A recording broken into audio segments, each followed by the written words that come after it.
Welcome back. The AFROBAROMETer by the CDD has released this latest report. We want to focus on one of the key components of that report. We want to talk about the rule of law and how Ghanaians responded to that. I've been joined by its executive director of the CDD, Professor Henry Kwesi Prempeh. Chief, good morning. And Happy New Year, belated. But it's good to see Happy you. New Year. It's been a long time. It's been a while. The AFROBAROMETer, each time it's released, sends shivers down some spines and people start asking a lot of questions. What has been the reaction generally so far with this one? Well, we just did the release just a couple of days ago. And this time, this is round 7 of AFROBAROMETer. We conducted interviews sometime in September last year, during the 2-week window between September 9th and the 25th. And the findings on the rule of law side are generally good. Law is the primary instrument by which government governs. And so it's important every now and then to measure the health of a democracy by looking at the extent to which we are law compliant. We are a law compliant society, not just the citizenry, but also the public officials. To what extent are we a law abiding society? And so we did that to gauge the health of rule of law in Ghana. And the findings are not necessarily bad at all. I think so. At one level, we wanted to know citizens' expectations of government when it comes to law, because we'll come into the nitty-gritties, Prof. Is it a true reflection of us on the ground, given the fact that we've grown to some 29.6 million now? You did a little over 2,000 respondents. Would you say that's the true reflection on the ground? Well, I mean, statistics and statistical models and how you go from a small sample to extrapolate to the national population is a very technical, very complex statistical kind of work. So I am not even competent to actually do it, but we are very competent statisticians. When we do these things, it's led by a team of qualified statisticians and social scientists who are trained in this area, and the methodology, they use a sample size that, in their view, achieves a high degree of confidence. I think in this case, it was a sample size of 2,400 with about a confidence level of somewhere in the vicinity of 90–95%. So the professionals in this area understand and know that you can take a small sample size or a seemingly small sample size, 2,400, and still be able to get from that group an opinion that is representative of the national. So I would not query that. It's a very technical area that you would probably, at some point, if you have reason to doubt, invite a group of statisticians to actually explain to you. 75% of the respondents you spoke to said that Parliament should insist that the President explains government spending. Is that already not happening? Well, we asked that question to gauge the expectations. What do citizens think are the appropriate roles of certain government agencies and authorities? So with that question, we were trying to gauge the extent to which citizens believe that it's an appropriate role for Parliament to check the President, even in the area of spending. Because spending comes in the form of an Appropriations Act. That's what gives the government the power to spend. So it's law. So one of the ways we're trying to measure the law abidingness in this country is, do you believe that Parliament has the right to ask the President, even the President, to justify or explain his spending? And 75% of Ghanaians believe that is an appropriate role for Parliament. The 25% who didn't believe that, what were some of the reasons? I'm curious. Well, what did they assign to it? So there were some who said, look, the President is elected to lead. Just let him go about, doing the business of leading instead of explaining things to you, right? So there we still have gaps in the sense that there's still a small, albeit a small percentage of the population that doesn't quite think that it is the business of Parliament to ask the president to account for how monies that are appropriated to the president are being spent. Right, so it's still a small gap we have to work on. It means that there is still a challenge of civic education so that everybody is on board, that in fact, when we choose Parliament and we elect a president, they have their own separate roles. And one of Parliament's appropriate roles is indeed to ask the executive to account to the extent that we run a hybrid system where 50% of the ministers of the government must come from Parliament. Does it really entrench this position of having the gatekeeping and, if you like, the checks and balance system properly, done and dusted? I mean, at some level, it shouldn't really matter, right? Because sure, you have, on the one hand, you have the American presidential system where the Congress and the president do not mix. I mean, you don't have a congressperson serving in the president's cabinet, but you also have the Westminster where the entire executive is drawn from within Parliament. And even there, you still have Parliament playing this role. So it is possible. I have heard the excuse sometimes that because the president must draw a certain number, in fact, a majority of his ministers from Parliament, that disables Parliament from performing this role, but it shouldn't. Is that not true? Is that not what is on the ground? I have no doubt that in our system, it does have a big effect. But there are many other reasons why. I mean, is the effect negative or positive? In my view, it is so far negative, at least from the experience that we've had so far.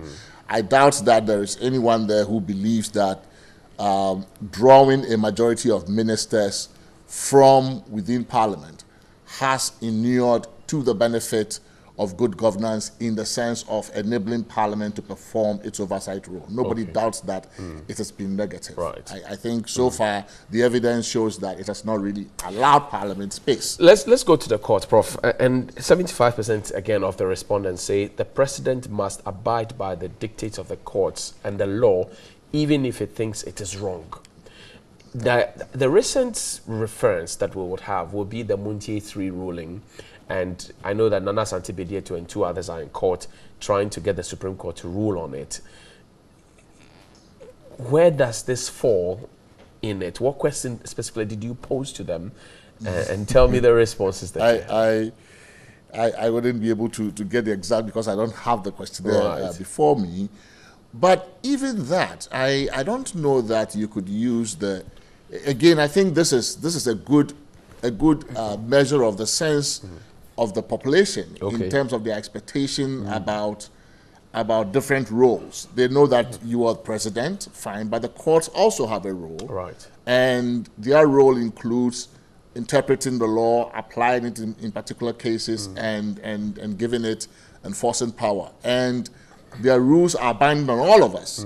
So they are also saying, people are saying that we also think the rulings of the court must be binding on the president. And in fact, if you look at the history of the Fourth Republic, we haven't done badly at all in that on that score. I remember in the early years of the Fourth Republic, there was a very politically contentious case, the 31st December case, where the practice of celebrating the anniversary of the 31st December coup was challenged. It was celebrated as a public holiday out of public funds. It was challenged in court, and the Supreme Court held it was unconstitutional to celebrate it as such. And even though the president at the time, President Rawlings, was quite upset with the ruling, and I remember that he called it a judicial coup d'etat. Nonetheless, they complied. They complied. And I think overall, our presidents have done a pretty good job of complying with court rulings. To the extent that the Constitution gives the president some bit of discretionary power, if you will, 296 would give it discretionary power to act, and which some say was used in the case of the Muntie 3 to grant presidential pardon. Where do we place the balance? Well, the issue of the Muntie 3, I think, both branches, the judiciary has its role, the president has its role. Where do we meet? Where we draw I the would far not line? say in the Muntie 3 case. I think that the issue is there isn't a lot. I mean, it's not been fully litigated. Like you said, it's probably still in court. But one could argue that that is not an example of a case where the president flouted a court order. Okay. The president does have his pardon power. Okay. The court does have his contempt powers. The court exercised its powers duly in the particular matter, and the persons were committed to jail on account of that. And the president, invoking his power that the Constitution allows him to pardon, also pardoned. So in that particular instance, it's not a case of the president. The president didn't say after the court had committed those 3 people that, hey, don't go and serve any sentence. You know, you shouldn't disobey the court. Right. It was after the court had the court did its job, and then it took it over from there. and then it says, I too have a power in the Constitution to pardon, and I exercise that power. So that's why it's in court. Let's see what the court says about that. Let's go now finally to the police. 88% say the police have the power or to demand obedience to the law. Absolutely. But some have also complained about the modus operandi of the police and say that, look, sometimes there's brute force. There's a video making rounds on social media where a driver supposed to be resisting arrest was kicked front, back, and center. People were asking, is that what we were talking about? No. I think that is important to separate what the people are saying here. They're recognizing the legitimate authority of the state acting through the police to enforce obedience to the law. That is, in fact, one of the primary functions and roles of a state, of government, is to enforce obedience to the law so that we will have peace and order. We would not have anything close to anarchy. So what the people are saying is that we recognize the police as the lawful, legitimate authority in the country with the power to enforce enforce obedience to the law. That, however, does not give the police license to act in disobedience of the law itself, because nothing in the law empowers the police to kick the citizen, to brutalize them. That is acting illegally, acting extrajudicially. I mean, they usually say it's graduated force. No, I've heard them explain it so many times. Well, I mean, there are situations where the police has lawful right to use force. Right? But those instances are very narrowly circumscribed. And, you know, the situation you just described to me, I haven't seen the video, but it appears to be a case where the police are almost in a brawl with a citizen. That is absolutely unacceptable. That's not an appropriate role for the police. The law is a very powerful tool, and when you are given the power to use it to enforce obedience, that is sufficient. I mean, the police has a lot, you know, ordinarily, if it wasn't for the fact that they were wearing the authority of the state, you know, many of the people who are in the police force are not people ordinarily you would obey. There are also instances where, even though the police have the uniform, the crown, and everything else, you have people abuse them. And that's clear, blatant disregard. Absolutely. For what did the respondents say about? Did they say anything about it? No, well, no, not in that particular context. But I think, you know, what is important for us is that we have a citizenry that is quite alive to its understanding of the various roles of legitimate authority. And that is very important, because you can't have a thriving, functioning democracy where people do not think that the police have lawful authority to enforce the law. So it's a very good and healthy sign that we have a democracy in which people think that, yes, on a scale of 0 to 100, Prof, where would you place the rule of law if you're running a Likert scale, for example? Well, the rule of law has a lot of things going into it. It does not mean only that the citizens... Per what you have, the results that you have, 0 to 100, where would you place it? It's a tough question. It's a tough question because, you know, we asked different questions to gauge different things. Averagely, if you're looking at, you have 75, you have 90, you have 88, you have 87, you have 75. I've seen them. So they're all above 60. Where would you strike the median? That's so when you say the rule of law, what do you mean? The rule of law regarding the president's obedience to parliament, the president obedient to the law, the police ensuring that citizens obey, and you see, but the tax officers ensuring right, but in the all same, the things that in you the look same at. survey, you get a large number of Ghanaians also saying that they do not believe that public officials, a majority of Ghanaians say that public officials and persons with influence and wealth are able to evade compliance with the law through their status, through their influence, through their connections. That undermines the rule of law. So there is also, at the same time that they're saying that they expect the president to obey parliament, they expect the president to obey the And courts. all of it bulked together will give us what percentage in your view? So you really if you're running 100, 0 to 100, where does that place it? All of what you have found out, the analysis and everything. Well, I because we didn't really try to ask that global question, that aggregated I'm asking it now, on hindsight. Then it's a personal opinion. You're asking me to venture a personal opinion. I think generally this is a law-abiding society, generally speaking. When you break it down into the specifics, yes, there are huge gaps in terms of compliance, especially at the levels of maybe officialdom and people of influence and with status. But roughly speaking, I think we will score above 50. 50. We will score above 50. Above 50, 57? 52, I 55? can't do that. Maybe about a middling 50, 55. 55, maybe. Great. Let me ask you this, Divergent, that we've dealt with this, but recently we've heard about the U.S. military base and all of that. Care to share a thought quickly? That's that's an ambush. A minute or two. Forgive me. Well, I know that it's in the news.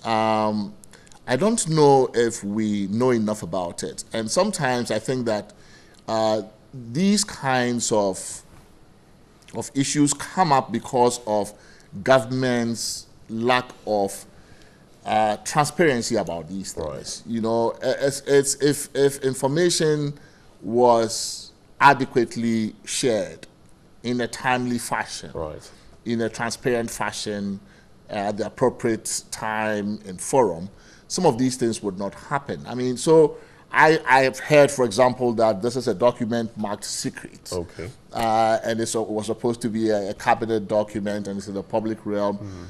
You know, at what point was it going to be shared? Okay. I mean, generally, I think, you know, we've had lots of cooperation with various militaries from different countries going back many years. Okay. So I haven't seen the document. I don't know the details of it. I've just read it on social media. Is it just continuity of a relationship that we've had with the American military over the years? Right. Is it an upgrade of it? Is it a downgrade of it? I mean, I do not know. Okay. You know, but I think that there is nothing really surprising to me about the Ghana military having a relationship of sorts with. You don't think that's trading off our sovereignty? Oh, but we've had trainings with military of different countries. We send them to them. We used to send our officers to Sandhurst. It used to be the place where you got really stamped with. So this has been going on for a long time. This may not be just a partnership. It's a setting up of a military base, and we do know that I don't know what it is. I don't know if a military base is a term of art, right? When does having an installation in a country constitute a base? Okay. I don't know those things. Right? I'm not a military. If we're going strictly by the Oxford Dictionary, a definition of what the military base is, we're installing stuff and training people. Training has been going on between Ghana military and who do you think trains our soldiers? Where do you think they get their armory? Where do you think they get do we manufacture arms? No, we don't. So if we got a donation of arms from a country, is that I mean, is that undermining our sovereignty? We Professor don't know. H. Kwesi Prempeh, thank you very much. It's been a wonderful time with you. Here's the Executive Director of the CDD Ghana office here, and he's been sharing his thoughts about the AFROBAROMETer. We've been digesting the sector on the rule of law, and of course we spoke about the U.S. military base there, all the issues arriving.